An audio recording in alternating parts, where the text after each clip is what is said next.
the first 200,000 riders to register will actually receive their licenses for free. And if this does not concern you, then I don't know what to say.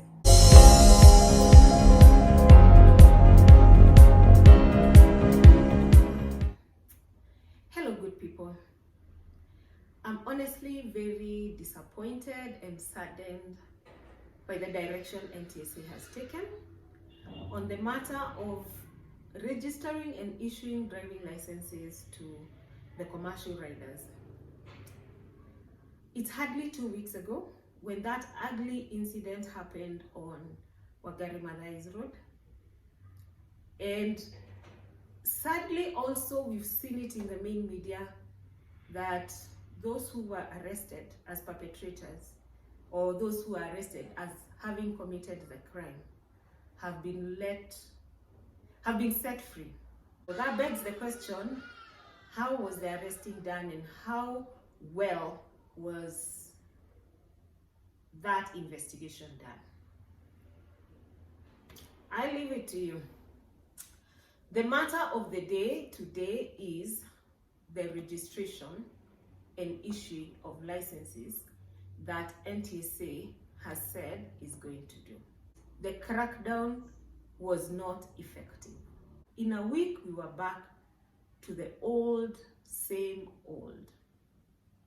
Now, this is why I am upset and disappointed with the direction that NTSA has taken. Today, 28th of March 2022, we have seen the posters going around on our social media asking commercial riders to go and get registered, and the benefits of doing so is getting a license for free.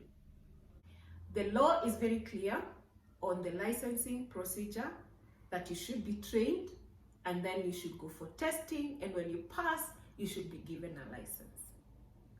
Why NTSA, as the body mandated to implement and enforce this, would skip that very important part of the process is my biggest question.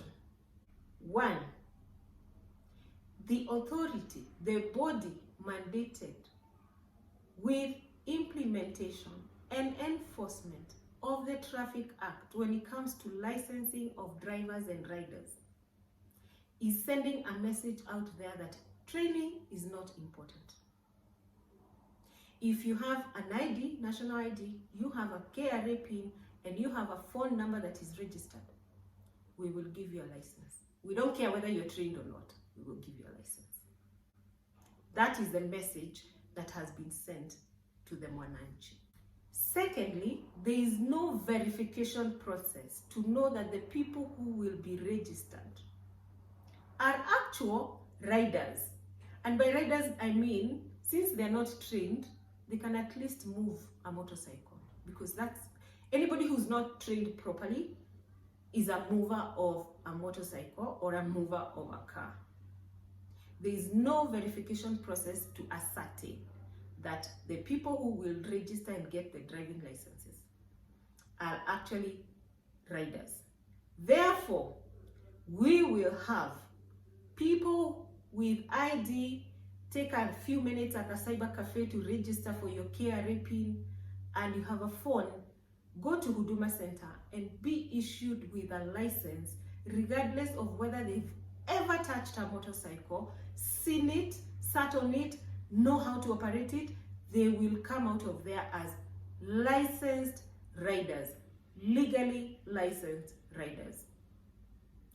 Why would NTSA want to have people holding a legal document proving that they are riders when they are not? I ask. Thirdly, this action ratifies the bush training, whereby a rider will get a motorcycle for 1 hour. Their friends are going to teach them how to move it or operate it, and they will become a rider. They will be issued with a license for having moved a motorcycle for 1 hour. they will become legal riders on our public roads, endangering road users. Number 4, this action is going to make the riding schools useless, and it's going to discourage future and new riders from taking proper training in schools. Is this what we want? Those posters that have been shared have actually a target that the first 200,000 riders to register will actually receive their licenses for free. However, we are likely to have more than 200,000 riders registered because the time frame within which this registration is happening is quite big.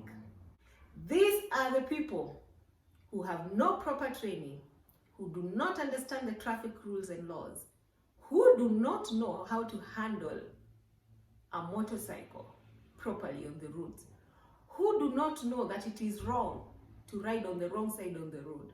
These are the people who will share the road with you. So what this action by NTSA means is that within that time, there will be 200,000 people or more on our roads that are possible danger to other road users. I can only imagine our statistics on injuries and deaths and accidents after this.